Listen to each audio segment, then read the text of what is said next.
Meu filho ligou dizendo que minha esposa tinha morrido na noite anterior. Marcou o velório para quinta-feira. Disse que ela tinha deixado tudo para ele, que eu não ia receber nada. Eu só sorri, porque Maria estava viva, a 2 metros de mim, ouvindo cada palavra daquele telefone. Meu nome é Valmir Ribeiro. Tenho 62 anos. Nasci e me criei em Caruaru, Pernambuco, no coração do agreste pernambucano. Passei a vida toda trabalhando como mestre de obras, erguendo casas, reformando prédios, colocando tijolo sobre tijolo debaixo do sol quente dessa terra abençoada. Conheço o cheiro da argamassa fresca misturada com o suor do dia, o peso da enxada na mão calejada, o barulho da colher de pedreiro raspando no cimento. Trabalhei em construção desde os 14 anos, quando larguei a roça para tentar vida melhor na cidade. Aprendi com mestres antigos, homens de palavra, que me ensinaram que obra bem feita não precisa de remendo. Hoje moro numa casa simples, mas digna, ali perto do bairro Alto do Moura, onde as ruas ainda guardam o cheiro de barro molhado e café coado na hora. É aqui que construí minha vida, minha família, meu nome. É aqui que aprendi que alicerce bom aguenta qualquer tempestade. E foi aqui também que descobri que às vezes o terremoto vem de dentro da própria casa. Maria é minha companheira há 41 anos. Conheci ela num forró de São João, quando ela tinha 19 e eu 21. Casei apaixonado e continuo apaixonado. Ela sempre foi mulher forte, de opinião firme, dessas que segura a casa quando o mundo desaba. Trabalhou como costureira a vida toda, fazendo vestido de festa, roupa de criança, consertando o que aparecia. A máquina Singer dela é antiga, mas ainda canta todo dia. Criamos nosso filho Lucas junto, dividindo as contas, as preocupações, os sonhos. Eu na obra, ela na máquina de costura, eu carregando saco de cimento, ela costurando até altas horas. A gente nunca teve luxo, mas nunca faltou dignidade. Nunca faltou pão na mesa, roupa limpa no varal, palavra certa na hora certa. Construí nossa casa com minhas próprias mãos. Cada parede, cada janela, cada piso foi colocado por mim nos finais de semana, depois de semanas inteiras trabalhando em obra alheia. Levei 7 anos para terminar, mas terminei. 3 quartos, sala, cozinha, quintal com pé de manga e pé de jaca. Tudo nosso, tudo pago com suor. Botei meu filho para estudar, paguei escola particular quando a pública não estava dando conta, comprei material, uniforme, lanche. Trabalhei em 2 obras ao mesmo tempo para isso. Maria costurou de madrugada para ajudar. A gente queria que Lucas tivesse o que a gente não teve. Estudo, diploma, futuro mais fácil. E ele teve. Lucas se formou em administração.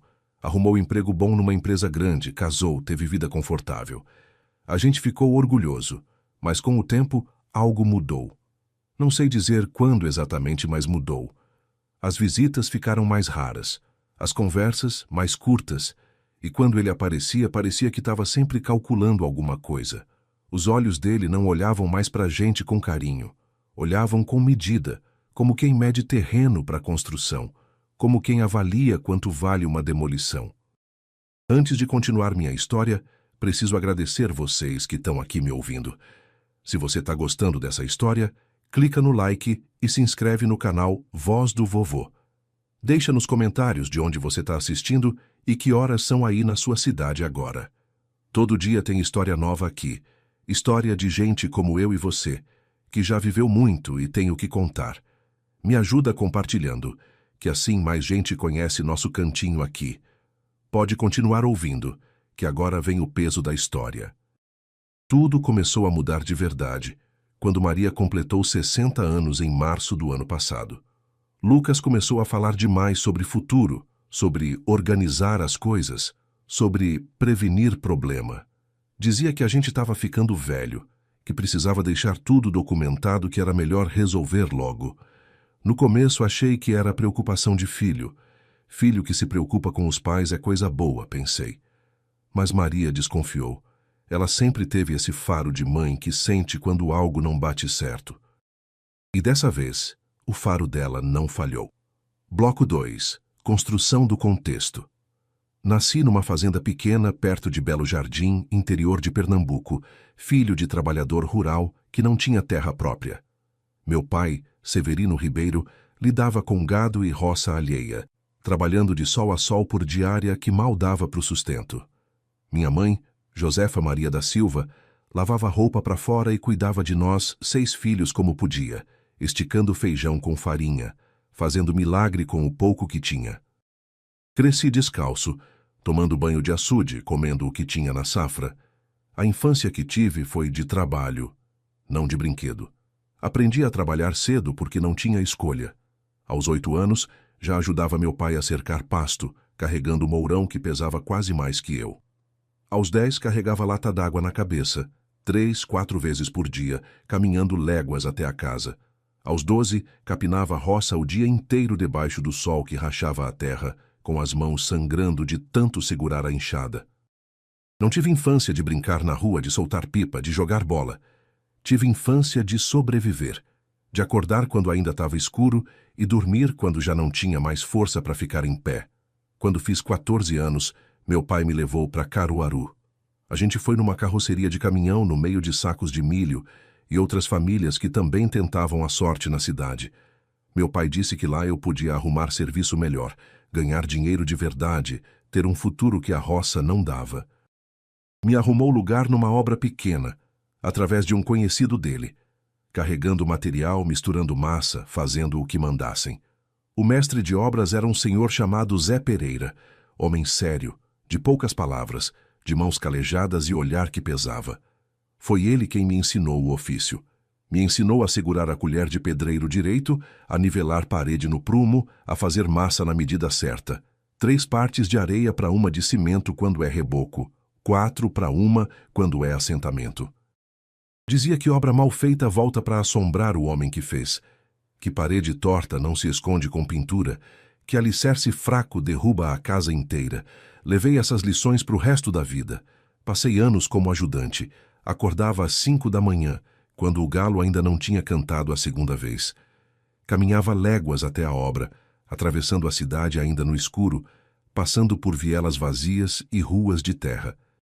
Trabalhava até o sol se pôr, carregando saco de cimento nas costas, subindo em andaime de madeira que balançava com o vento, misturando massa até os braços doerem. Ganhava pouco, mas guardava tudo que podia. Morava num quartinho de favor nos fundos de uma pensão velha, dormia em rede velha que tinha mais buraco que tecido, comia no fim do dia o que sobrava da marmita, às vezes só arroz com ovo frito. Tomava banho de balde com água fria que gelava os ossos, mas não reclamava. Estava construindo o futuro. Aos 18 anos, já era meio oficial. Mestre Zé começou a me deixar assentar tijolo, fazer emboço, levantar parede pequena. Aos 20, ele me chamou de pedreiro na frente dos outros trabalhadores.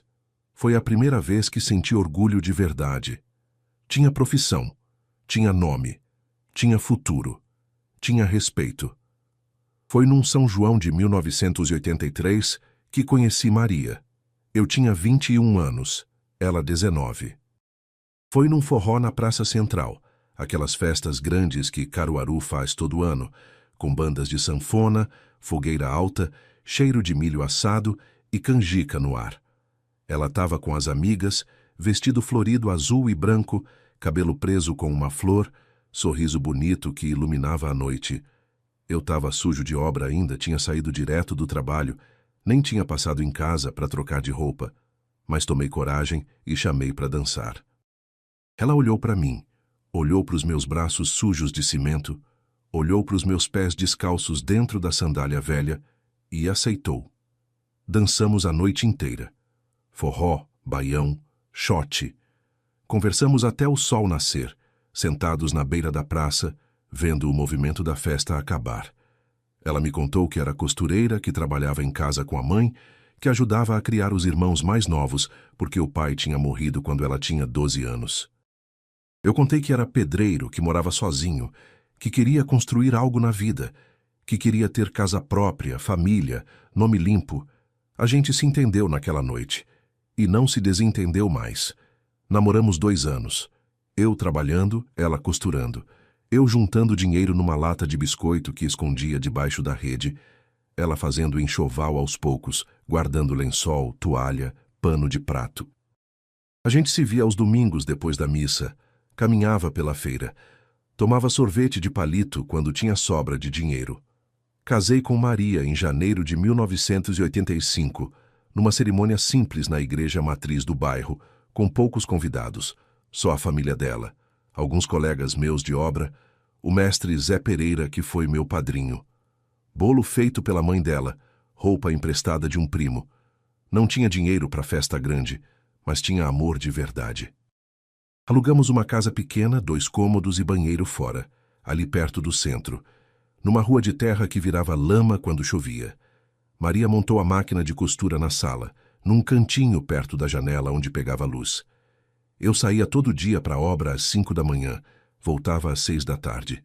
A gente dividia tudo: conta de luz, feira no mercado público, aluguel que comia metade do que eu ganhava, sonho de ter algo nosso. Lucas nasceu em setembro de 1986. Parto difícil, demorado, que durou quase um dia inteiro. Maria quase não aguentou. Eu fiquei do lado de fora da sala, andando de um lado para o outro, rezando para tudo dar certo. Quando a enfermeira abriu a porta e disse, "É um menino", senti as pernas fraquejarem. Quando botaram aquele menino nos meus braços, enrolado num pano branco, com o rostinho vermelho e os olhos fechados, senti um peso diferente. Não era peso de cimento, não. Era peso de responsabilidade. Olhei para ele e pensei, esse menino vai ter vida melhor que a minha. Prometi isso para mim mesmo. Prometi para Maria, que estava deitada na cama, exausta, mas sorrindo.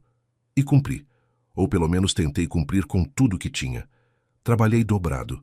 Pegava obra extra nos finais de semana. Fazia bico de pedreiro em reforma pequena. Levantava muro. Consertava telhado. Rebocava parede. Maria costurava de madrugada. Aceitava encomenda de vestido de noiva que levava semana para ficar pronto. Roupa de batizado. Fantasia de São João. A gente dormia pouco, mas via Lucas crescer bem. Ele tinha roupa limpa, tinha comida na mesa 3 vezes por dia, tinha remédio quando adoecia, tinha carinho. Colocamos ele na escola particular quando fez 6 anos, a escola São Francisco, que ficava do outro lado da cidade. Era um sacrifício enorme. A mensalidade custava quase 1/3 do meu salário, mas a gente queria que ele estudasse direito, que aprendesse a ler e escrever bem, que tivesse chance de ser alguém na vida. Em 1992, juntei coragem e comprei o terreno. Era um lote pequeno no Alto do Moura, área mais afastada do centro, mas com escritura limpa, registrada em cartório. Paguei em parcelas que doíam no bolso 36 meses de sangria, mas paguei até o fim e comecei a construir.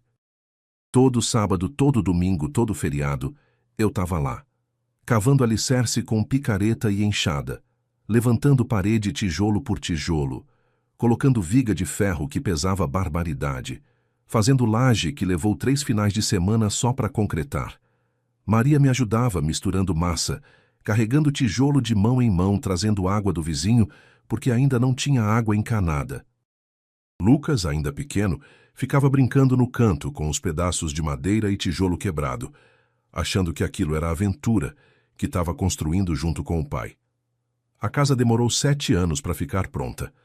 Não porque era grande, era casa simples, de gente simples, mas porque eu fazia devagar com o dinheiro que sobrava no fim do mês, quando sobrava. Terminei em 1999, no mês de outubro, 2 semanas antes do aniversário de Maria.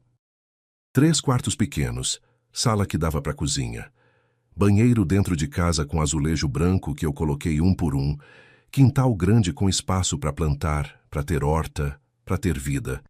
Pintei tudo de branco. Botei piso frio vermelho na sala e nos quartos.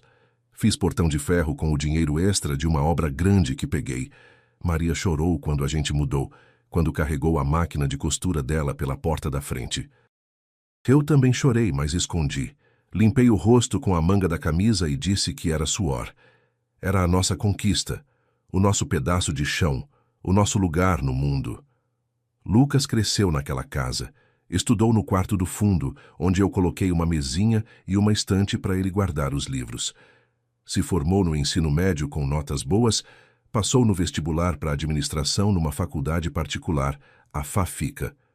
A gente pagou. Foram 4 anos de aperto grande, de cortar despesa, de fazer milagre com o pouco que entrava. Mas pagamos. Ele se formou em 2009, com diploma na mão e futuro pela frente. Arrumou emprego numa empresa de logística grande. Começou a ganhar bem, mais que eu ganhava em 2 meses de obra. Casou em 2012 com uma moça da cidade, Renata, moça educada, de família estruturada, que trabalhava como professora. Tiveram uma filha, Yasmin, que hoje tem 10 anos e é a luz dos meus olhos. Lucas montou casa própria num bairro bom, comprou carro zero, teve vida confortável que eu nunca tive. A gente ficou feliz. Tinha dado certo. Nosso filho tinha futuro. O sacrifício tinha valido a pena. Mas com o tempo, percebi que ele ia se afastando. As visitas ficaram mais espaçadas. De todo domingo passou para uma vez por mês. Depois, de 2 em 2 meses. As ligações ficaram mais curtas, mais protocolares. Quando vinha, parecia apressado, com pressa de ir embora. Quando falava, parecia distante, como se estivesse pensando em outra coisa. Eu e Maria comentávamos isso entre nós, de noite, deitados na cama, mas não queríamos acreditar que algo estava errado. A gente justificava.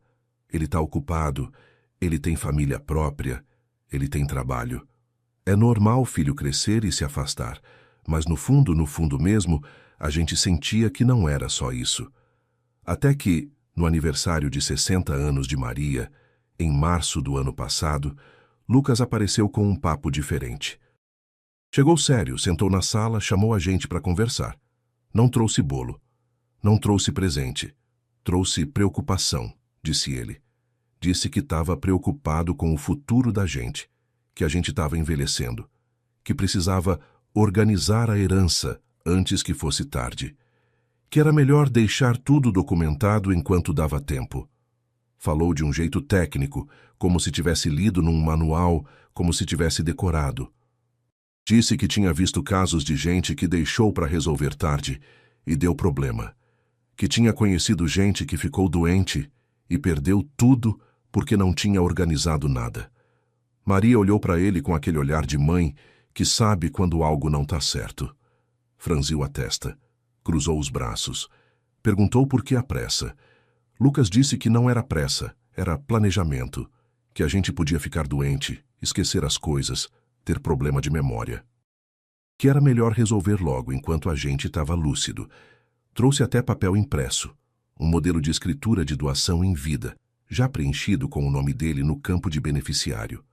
Tirou da pasta e colocou na mesa, em cima da toalha que Maria tinha costurado anos atrás. Eu fiquei sem graça, não sabia o que dizer. Maria ficou brava. Puxou o papel, leu rápido, jogou de volta para ele. Disse que não ia assinar nada. Que a casa era nossa, que a gente tinha construído com as próprias mãos, que a gente estava vivo, lúcido e não precisava doar nada para ninguém. Lucas insistiu. Disse que era só para facilitar, que não mudava nada na prática, que a gente continuava morando lá, que era só uma organização legal. Maria levantou da cadeira e mandou ele guardar o papel e ir embora. Ele guardou, mas antes de sair disse: "Vocês vão se arrepender de serem teimosos assim." E foi embora sem se despedir. Maria ficou inquieta o resto do dia. Disse que aquilo não estava certo. Disse que filho que vem no aniversário da mãe sem bolo, sem abraço, só com papel de doação, não está pensando na mãe, está pensando em outra coisa. E foi aí que ela começou a prestar atenção de verdade. Lucas voltou. 2 semanas depois apareceu de novo. Disse que tinha pensado melhor, que queria conversar com calma. Sentou, pegou outro papel, dessa vez um documento diferente, uma procuração. Disse que era mais simples, que a gente só precisava assinar aquilo, que dava para ele poder ajudar com coisas burocráticas, pagar conta, resolver problema no banco. Maria perguntou que problema. Lucas disse que era só por precaução. Maria disse não. Ele insistiu. Disse que a gente estava dificultando as coisas, que a gente não entendia como o mundo funcionava hoje. Eu perdi a paciência e disse para ele parar. Ele olhou para mim com raiva, com desprezo, e foi embora de novo. E nisso, algo dentro de Maria acordou. Ela começou a anotar as coisas. Começou a perceber um padrão. Lucas só ligava quando queria falar de dinheiro, de casa, de bens, de documento. Nunca perguntava como ela estava. Nunca perguntava de mim. Nunca perguntava se a gente precisava de ajuda com alguma coisa, se estava faltando remédio, se estava faltando comida. Só perguntava de escritura, de papel, de inventário, de testamento. Como se a gente já tivesse morrido na cabeça dele. Como se ele já tivesse enterrado a gente e só tivesse esperando a confirmação. Foi aí que Maria teve a ideia. Bloco 3. Desenvolvimento do conflito. Maria me chamou uma noite, já tarde, depois que Lucas tinha ido embora mais uma vez, insistindo nos papéis. Era outubro do ano passado. A gente estava sentado na varanda, eu fumando meu cigarrinho de palha, aquele de fazer à mão, ela com a xícara de café na mão, olhando para o céu escuro cheio de estrelas. Ela ficou um tempo em silêncio, só ouvindo o barulho dos grilos no quintal. Depois olhou para mim com aquele olhar sério e disse baixinho, quase sussurrando: Valmir, nosso filho está querendo me enterrar viva. Eu assustei com a frase. Deixei o cigarro cair no chão. Pisei nele e perguntei o que ela estava dizendo, se tinha enlouquecido. Maria balançou a cabeça devagar. Explicou que tinha percebido um padrão nas últimas semanas, nos últimos meses. Lucas só aparecia quando queria algo. Só ligava para falar de herança, de casa, de documento. Nunca perguntava se a gente precisava de ajuda, se estava com saúde, se estava com dinheiro.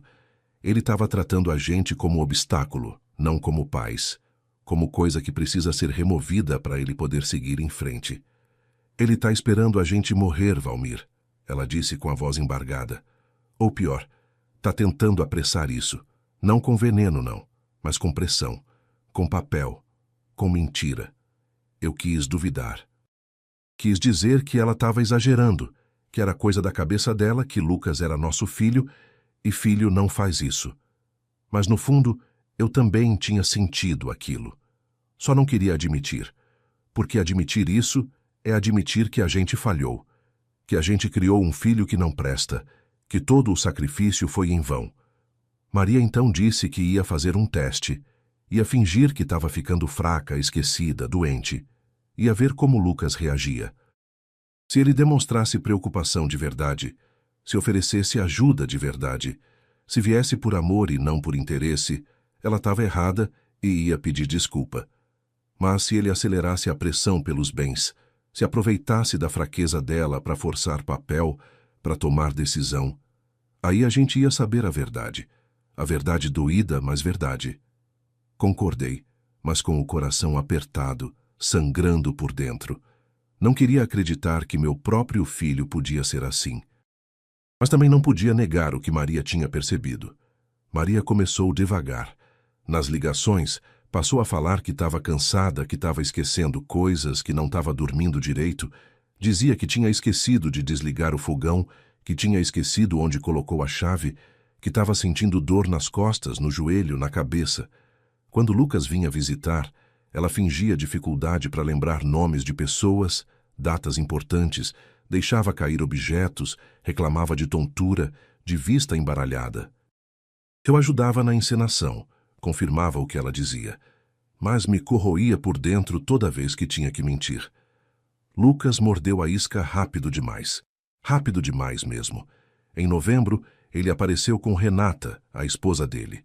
Sentaram na sala, sérios, e disseram que tinham conversado. Que achavam melhor Maria fazer uns exames completos, um check-up geral, que talvez fosse bom consultar um geriatra, um neurologista, que a gente precisava se cuidar melhor. Disseram isso com cara de preocupação, mas os olhos diziam outra coisa. Maria concordou com voz fraca, disse que ia pensar, que ia ver, mas não fez nada. Só continuou fingindo, observando. Lucas começou a ligar mais vezes. 2, 3 vezes por semana. Mas não era ligação de filho preocupado perguntando como a mãe estava se sentindo.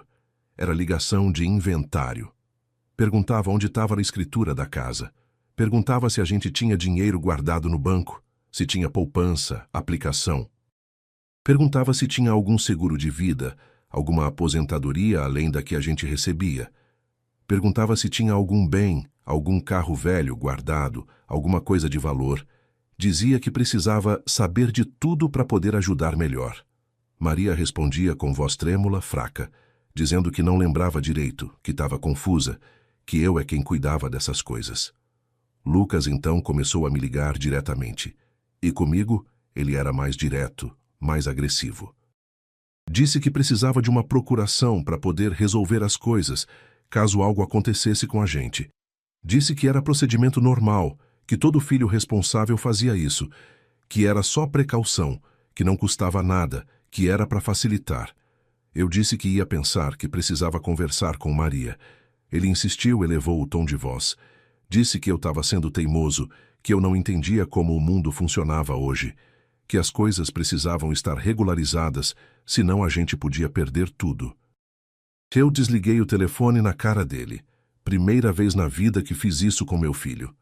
Maria percebeu que a coisa estava ficando séria, perigosa até, e resolveu apertar mais o teste, levar até o limite. Em dezembro, numa tarde de terça-feira, ela ligou para Lucas chorando. Chorou de verdade, chorou de dor, de decepção. Disse que tinha ido no médico de manhã, que o médico tinha pedido uns exames urgentes, que estava com medo. Lucas perguntou o que era, que tipo de exame. Maria disse que não sabia explicar direito, que o médico tinha falado de uma mancha, de alguma coisa que apareceu, que parecia sério, que ia fazer os exames semana que vem e ia ter o resultado em janeiro. Lucas não perguntou qual médico ela tinha consultado. Não perguntou o endereço da clínica, o telefone, o nome do doutor. Não ofereceu ir junto no dia dos exames. Não ofereceu pagar exame particular para ser mais rápido. Não ofereceu nada. Só ficou em silêncio por uns segundos. E depois perguntou: "E a casa, mãe? Já pensou no que vai acontecer com a casa se algo der errado?" Maria sentiu o sangue gelar nas veias. Fechou os olhos, apertou o telefone com força e respondeu com voz muito baixa: "Não, filho, não pensei nisso ainda." Lucas então disse com voz firme e decidida: "Então a gente precisa resolver isso logo. Vou mandar um advogado conversar com a senhora. É importante deixar tudo resolvido antes de qualquer coisa, antes que seja tarde."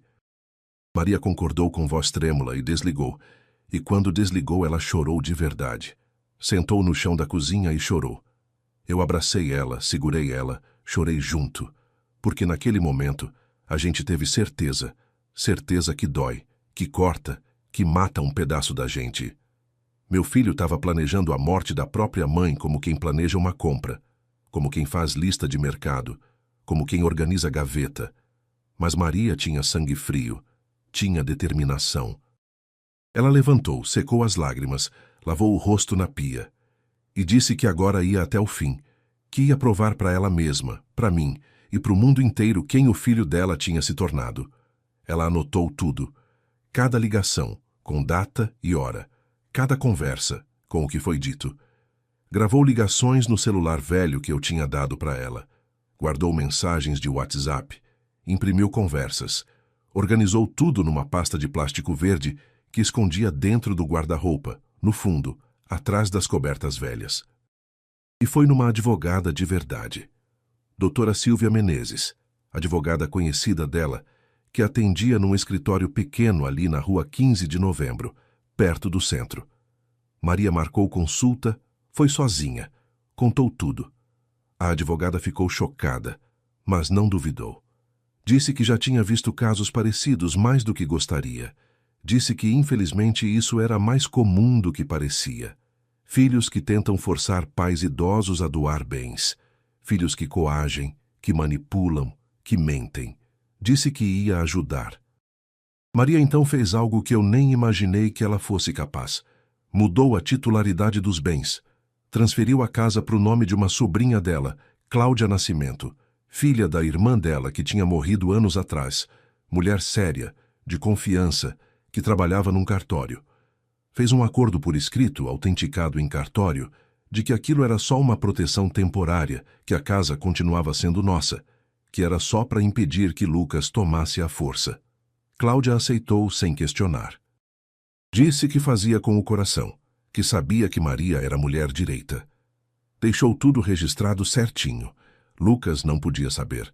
Não podia nem sonhar. No começo de janeiro desse ano, numa segunda-feira de calor forte, Lucas apareceu em casa sem avisar. Trouxe um homem de terno cinza, gravata azul, pasta de couro preta. Disse que era o advogado dele, Dr. Antônio Carvalho. O homem cumprimentou a gente com aperto de mão firme, sorriu, sentou no sofá da sala.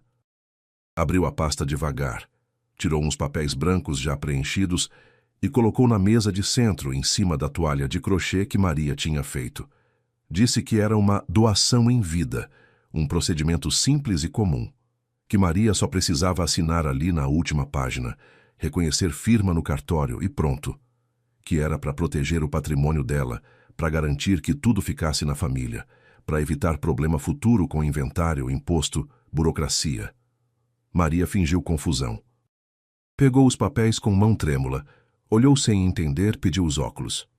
Eu trouxe os óculos para ela. Ela colocou e leu devagar. Mas eu sabia que ela estava lendo de verdade, prestando atenção em cada vírgula. Depois de uns minutos, ela me passou os papéis. Eu li também. Era a doação da casa, do terreno, de tudo para o Lucas. Tudo certinho, com linguagem jurídica, já preenchido, só faltando assinatura e reconhecimento de firma. Olhei para o meu filho, e ele não desviou o olhar. Estava sério, estava decidido. Estava confiante, achava que tinha ganhado. Maria então disse, com voz muito fraca, eu preciso pensar um pouco, filho. É decisão grande. Lucas ficou irritado. Bateu a mão na mesa. Levantou da cadeira. Disse, pensar o quê, mãe? Não tem nada para pensar. É só assinar. É para o seu bem, é para garantir que a casa fique na família. Se a senhora ficar doente, internada, confusa, pelo menos a casa está garantida. É simples. Que família, Lucas? Maria perguntou, saindo do personagem por um segundo com voz firme. Você nem pergunta se eu tô bem, nem pergunta se eu preciso de alguma coisa. Só pergunta de papel. Lucas desconversou rápido. Disse que era exatamente por isso que estava fazendo aquilo. Para cuidar dela, para garantir o futuro dela, para ter certeza que nada de ruim ia acontecer. O advogado de terno concordou, disse que era procedimento padrão que muitas famílias faziam. Maria olhou para mim. Eu entendi o recado silencioso. Ela queria ver até onde ele ia. Tá bom, filho, Maria disse, voltando para a voz fraca. Mas deixa eu assinar semana que vem.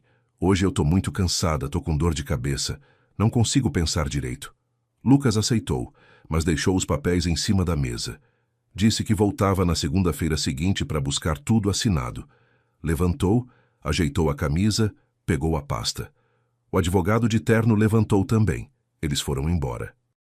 E antes de entrar no carro, eu vi Lucas sorrindo, conversando baixo com o homem, dando tapinha nas costas dele, como se tivesse comemorado vitória. Maria chorou naquela noite. Chorou muito. Mas não era choro de fraqueza.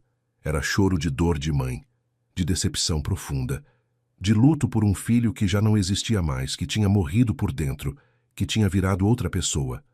Eu segurei ela, abracei ela, chorei junto e prometi que a gente ia fazer justiça, de um jeito ou de outro. Foi aí que Maria decidiu o plano final. O plano que ia mostrar para o mundo inteiro quem Lucas era de verdade. Segunda-feira chegou, dia 11 de janeiro. Lucas não veio. Ligou no meio da manhã. Disse que tinha um imprevisto no trabalho, uma reunião importante que não podia faltar. Que ia mandar o advogado buscar os papéis assinados no fim da tarde. Maria disse que ainda não tinha assinado, que precisava de mais tempo. Lucas ficou nervoso do outro lado da linha. Elevou a voz. Disse que ela estava enrolando, que estava fazendo corpo mole de propósito. Que ele sabia que ela estava com medo de fazer a coisa certa. Que ela ia se arrepender se não resolvesse logo. Maria respirou fundo e desligou na cara dele. Primeira vez na vida que fez isso. Lucas ligou de novo 5 minutos depois. Maria não atendeu. Ele ligou mais 2 vezes. Maria desligou o celular. Eu também desliguei o meu. Na terça-feira seguinte, dia 12 de janeiro, Maria não atendeu nenhuma ligação de Lucas. Nem eu. Ele ligou umas 10 vezes, mandou mensagem, mandou áudio. Dizia que estava preocupado, que precisava falar com a gente, que ia passar lá. Mas não passou. Na quarta, 13 de janeiro, ele ligou de novo. Dessa vez, eu atendi. Ele perguntou da mãe, nervoso. Eu disse que ela estava mal, que tinha passado a noite com dor no peito, que estava deitada, descansando. Lucas perguntou se eu tinha levado ela no médico. Eu disse que ia levar de tarde, que estava esperando ela melhorar um pouco. Ele disse que ia passar lá depois do trabalho. Eu disse, tá bom. Mas ele não passou. Não apareceu. Na quinta-feira, 14 de janeiro, Lucas não ligou. Não mandou mensagem. Silêncio completo. E foi nessa quinta-feira que Maria preparou a armadilha final. Bloco 4. Virada e justiça. Maria tinha guardado cada mensagem, cada áudio de WhatsApp, cada ligação gravada no aplicativo que Cláudia tinha ensinado ela a usar, cada papel que Lucas tinha trazido com aquele falso advogado. Tudo datado, tudo organizado numa pasta verde que ela mantinha escondida no guarda-roupa. A advogada doutora Silvia tinha orientado ela direitinho. Tudo que provasse tentativa de coação, manipulação, abuso psicológico contra idoso. Tudo que mostrasse que Lucas estava agindo de má fé, com intenção de se apropriar dos bens, enquanto a gente ainda estava vivo. Mas o trunfo que Maria tinha guardado era outro. E eu nem sabia disso direito, até ela me contar naquela quinta-feira de manhã, enquanto tomávamos café na cozinha.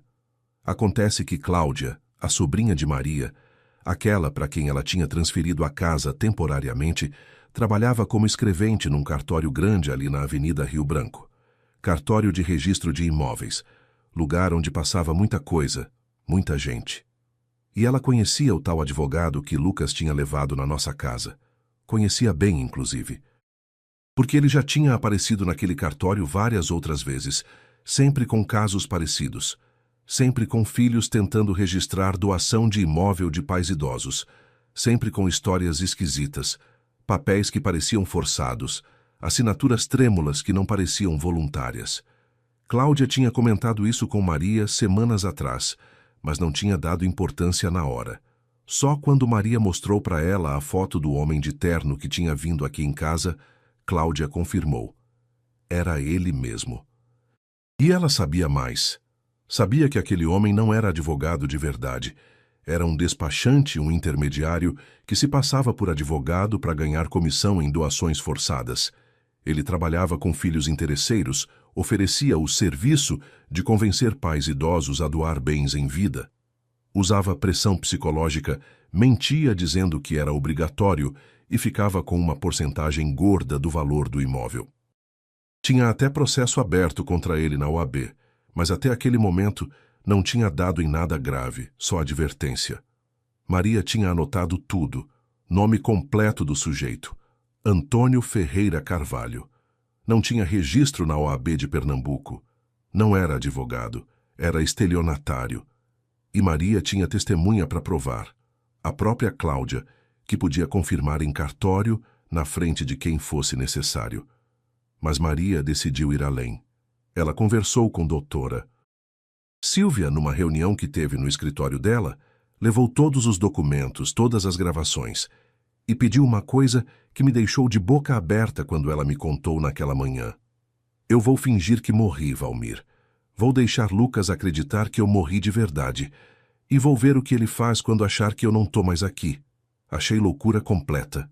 Disse que não ia dar certo, que ia ser perigoso, que podia dar problema, que podia machucar muita gente. Mas Maria estava decidida, firme como rocha. Disse que precisava ter certeza absoluta, que precisava ver se Lucas sentia alguma coisa, se tinha algum arrependimento verdadeiro, se tinha algum amor ainda no coração dele, e que se ele usasse a morte dela para tentar ficar com os bens, para comemorar, para se aproveitar, aí ela ia agir, ia mostrar a verdade na frente de todo mundo. Doutora Silvia ajudou a montar o plano. Disse que era arriscado, que era pouco ortodoxo, mas que podia funcionar. Na segunda-feira seguinte, dia 18 de janeiro, Maria ia desaparecer. Ia sair de casa bem cedo, antes do sol raiar. Ia para a casa da Cláudia do outro lado da cidade, lá no bairro Maurício de Nassau. Não ia atender telefone, não ia aparecer, não ia dar sinal de vida. Eu ia ficar em casa sozinho e ia avisar Lucas quando ele ligasse que Maria tinha saído cedo de manhã e eu não sabia para onde, que ela estava confusa, que tinha saído sem dizer nada. E foi o que fizemos. Na segunda de manhã, dia 18, bem cedinho, 5:30 da manhã ainda, Maria arrumou uma malinha pequena com roupa para 3 dias, escova de dente, remédio de pressão. Me deu um beijo demorado na testa. Segurou minha mão, olhou nos meus olhos com aquele olhar que dizia tudo sem precisar de palavra. E foi. Saiu pela porta, entrou no carro da Cláudia que estava esperando na esquina e sumiu na curva da rua. Fiquei sozinho em casa. A casa ficou vazia, silenciosa, pesada. Tomei café sozinho. Sentei na varanda fumando cigarro atrás de cigarro, esperando. Lucas ligou na hora do almoço, 12:00 e pouco. Perguntou da mãe com aquela voz impaciente que ele tinha desenvolvido. Eu disse que ela tinha saído cedo de manhã, que eu acordei e ela não estava, que não tinha deixado bilhete, que eu não sabia para onde ela tinha ido. Lucas ficou em silêncio uns segundos. Depois ficou irritado. Disse que eu era displicente, que não cuidava dela direito, que eu devia saber onde ela estava. Disse que ela estava confusa, doente, que podia se perder, que podia acontecer alguma coisa. Eu não respondi. Ele continuou falando, elevando a voz. Eu desliguei na cara dele. Na terça, dia 19, ele ligou mais cedo, 8 da manhã. Eu disse que Maria ainda não tinha voltado, que eu estava preocupado, que tinha ligado para os vizinhos, para os parentes que a gente conhecia e ninguém sabia dela. Lucas ficou em silêncio, respirou fundo e disse: Pai, se acontecer alguma coisa com ela, a culpa vai ser sua. Você que deixou ela sair sem saber para onde. E desligou. Não ofereceu ajuda. Não disse que ia vir aqui. Não disse que ia procurar. Só jogou culpa e desligou. Eu fiquei com raiva. Mas continuei o plano. Porque eu também queria ver até onde ia a podridão. Na quarta de manhã, dia 20, doutora Silvia ligou para Lucas, 8:30 da manhã. Se apresentou como advogada da família Ribeiro.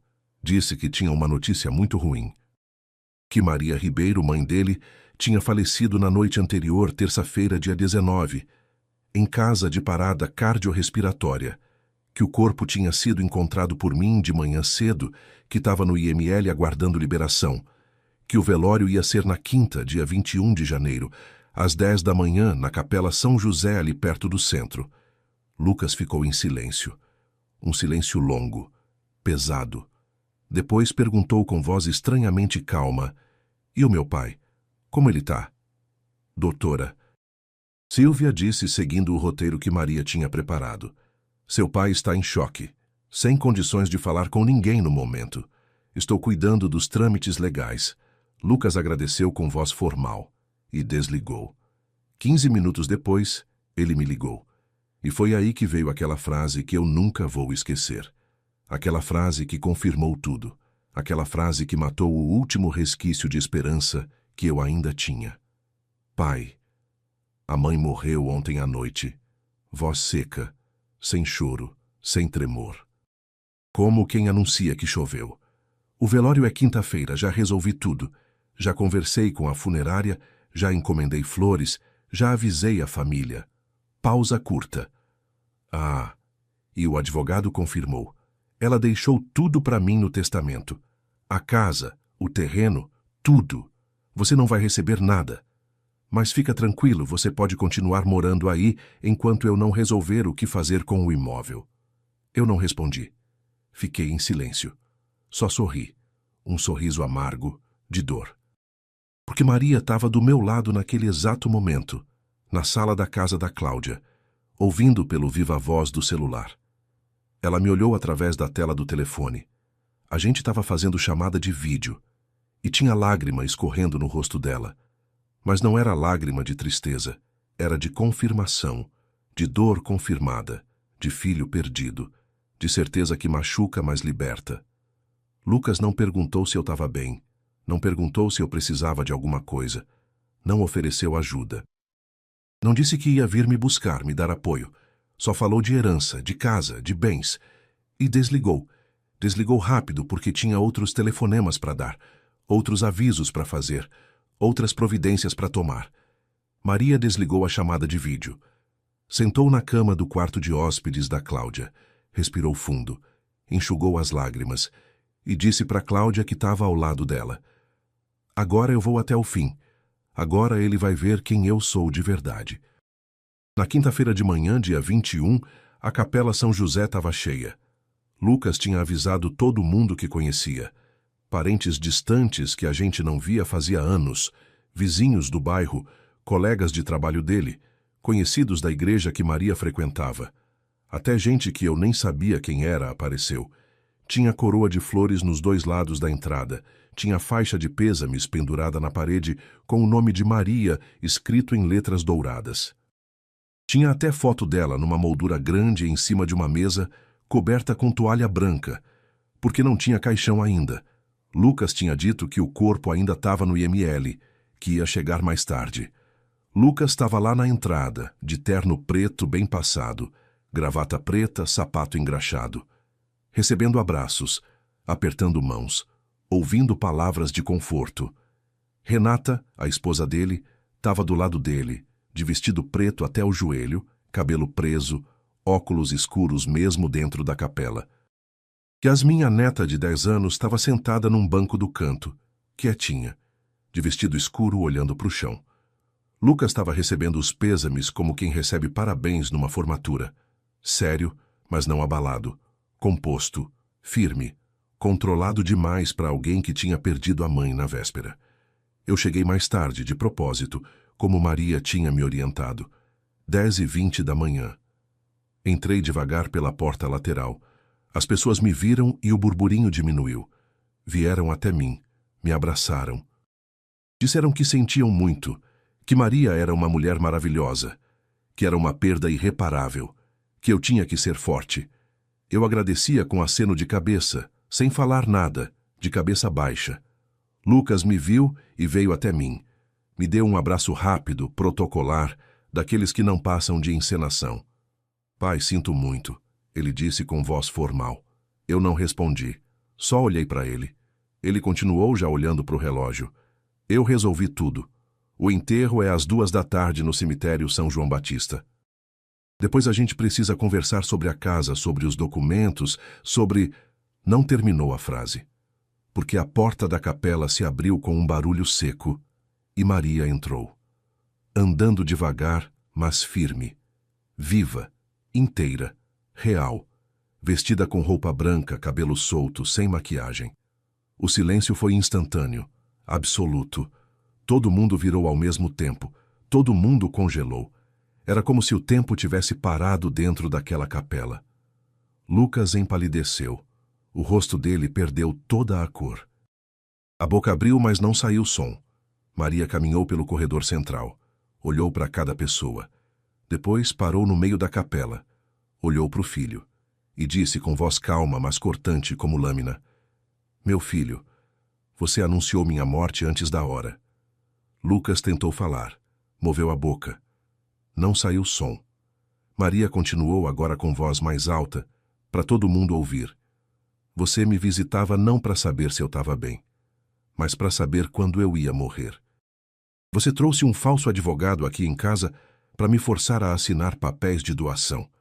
Você me tratou como peso, como estorvo, como obstáculo que precisava ser removido. E quando achou que eu tinha morrido, nem chorou. Só perguntou da herança. Ligou para o seu pai e disse que eu tinha deixado tudo para você, que ele não ia receber nada." Alguém na capela soluçou alto. Era Dona Zenir, tia de Maria, que tinha vindo de Recife para o velório. Lucas tentou se explicar. A voz saiu trêmula. "Mãe, eu só estava tentando ajudar, eu estava preocupado com..."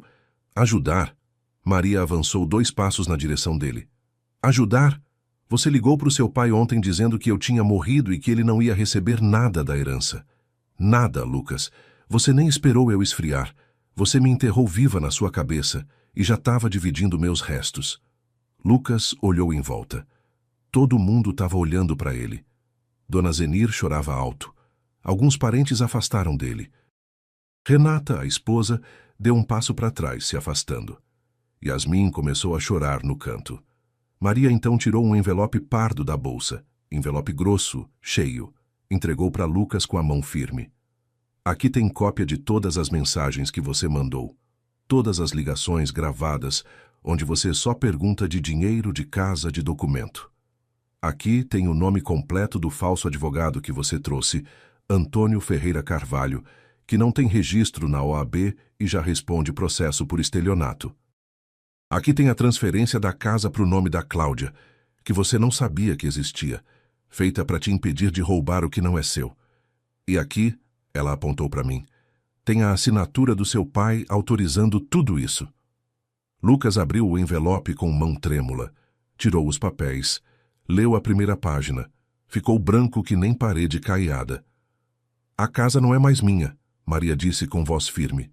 Não é sua, e nunca vai ser. Você perdeu o direito de herdar qualquer coisa quando decidiu que eu valia mais morta do que viva. Lucas quis falar. Abriu a boca. Maria levantou a mão, mandando calar. Sai daqui, e não volta mais na minha casa. Você não é mais meu filho. Ele ficou parado, paralisado. Maria repetiu, agora gritando. Sai daqui. Lucas saiu cambaleando. Renata correu atrás dele, confusa. Algumas pessoas abriram caminho. Yasmin ficou. Veio correndo até Maria chorando, pedindo desculpa, dizendo que não sabia que o pai não tinha contado nada. Maria abraçou a neta apertado, disse que ela não tinha culpa nenhuma, que ela era sempre bem-vinda. A capela esvaziou aos poucos. Os parentes ficaram sem saber o que fazer. Alguns vieram abraçar Maria, aliviados, dizendo que ela tinha feito certo. Outros saíram constrangidos, sem entender direito o que tinha acontecido. Dona Zenira abraçou Maria chorando e disse que ela era valente, que tinha feito justiça. Eu e Maria ficamos sozinhos na capela vazia uns minutos depois. Sentamos num banco de madeira. Ela encostou a cabeça no meu ombro. Ficamos ali, em silêncio, ouvindo o barulho da rua lá fora. Valeu a pena? Eu perguntei baixinho. Não sei, ela respondeu com a voz cansada. Mas pelo menos agora eu sei a verdade. E a verdade, por mais que doa, liberta. Bloco 5. Resolução e sabedoria. Voltamos para casa naquela tarde de quinta-feira, final de janeiro. O sol estava forte, rachando o asfalto, mas a casa estava fresca quando chegamos. A casa estava do jeito que a gente tinha deixado 5 dias atrás. Quieta, vazia, mas ainda nossa, ainda de pé, ainda firme. Maria sentou na cadeira da varanda, aquela cadeira de balanço velha que eu tinha feito para ela anos atrás. Eu sentei na cadeira do lado. A gente ficou ali, em silêncio, vendo o movimento lento da rua, as crianças brincando na calçada, o vendedor de picolé passando com o carrinho, a vida seguindo como se nada tivesse acontecido. Eu não sabia o que dizer. Não sabia se consolava, se comemorava, se chorava junto, se ficava quieto. Maria quebrou o silêncio depois de uns 20 minutos. Eu criei aquele menino, Valmir. Dei leite quando ele era bebê e chorava de madrugada. Troquei fralda, dei banho. Ensinei a andar, a falar, a escrever o nome. Dei roupa, comida, estudo, amor. Trabalhei até os dedos sangrarem na máquina de costura para pagar escola particular. E ele me tratou como obstáculo, como coisa que tinha que ser removida para ele poder seguir em frente. Eu sei, eu disse, porque não tinha mais o que dizer. Você acha que eu fiz certo? Ela perguntou, virando o rosto para mim. Pensei antes de responder. Pensei bem. Você fez o que tinha que fazer. Mostrou a verdade. Agora ele vai ter que viver com o peso dela para o resto da vida. Maria concordou com a cabeça devagar, mas o olhar dela estava longe. Estava naquele São João de 1983, quando a gente se conheceu dançando forró. Estava naquele parto difícil de 1986, quando Lucas nasceu e quase levou ela junto. Estava naquelas noites costurando até de madrugada, dedos sangrando para pagar mensalidade de escola. Estava naqueles 7 anos construindo a casa tijolo por tijolo nos finais de semana. Estava em tudo que a gente deu, tudo que a gente sacrificou, tudo que a gente abriu mão. E que não foi suficiente para segurar o filho que a gente criou, para impedir que ele virasse o que virou. Nos dias seguintes, A notícia se espalhou pelo bairro inteiro. Alto do Moura é lugar pequeno, todo mundo conhece todo mundo. Teve gente que veio apoiar, vizinhos que trouxeram comida, bolo, café, gente que abraçou Maria e disse que ela tinha sido corajosa. Teve gente que veio só para fofocar, para saber dos detalhes, para poder contar para os outros. Maria recebia todo mundo com educação, mas não dava muita conversa. Dona Zenira, a tia de Maria, ficou uns 5 dias com a gente. Ajudou nas tarefas da casa, fez comida, lavou roupa. Disse que tinha feito certo. Que filho ingrato tem que aprender na dor, porque de outro jeito não aprende. Que a gente não podia deixar ele roubar o que era nosso, o que a gente construiu com sangue e suor. Cláudia, a sobrinha, veio também. Trouxe os documentos da casa de volta, tudo organizado numa pasta. Disse que ia transferir tudo de novo para o nome de Maria no cartório, como tinha sido combinado desde o começo. Que tinha sido uma honra ajudar, que faria de novo se precisasse. Maria agradeceu de coração com lágrima nos olhos. Lucas não deu sinal de vida, não ligou, não mandou mensagem, sumiu. Como se tivesse sido engolido pela terra. Renata ligou 2 semanas depois, num sábado de tarde. Pediu desculpa chorando. Disse que não sabia de nada, que Lucas tinha escondido tudo dela, que ela também estava decepcionada, que estava pensando em se separar. Disse que Lucas estava diferente, fechado, que quase não falava, que trancava no quarto. Maria aceitou o pedido de desculpa. Disse que Renata era sempre bem-vinda aqui em casa, que não tinha nada contra ela. Mas Lucas, não. Lucas tinha cruzado uma linha que não tinha volta. Yasmin veio nos visitar num domingo de fevereiro. Veio com Renata. Trouxe um desenho que tinha feito na escola, feito com lápis de cor e giz de cera. Era uma casa pequena, um sol grande e amarelo, 2 pessoas de mãos dadas na frente da casa.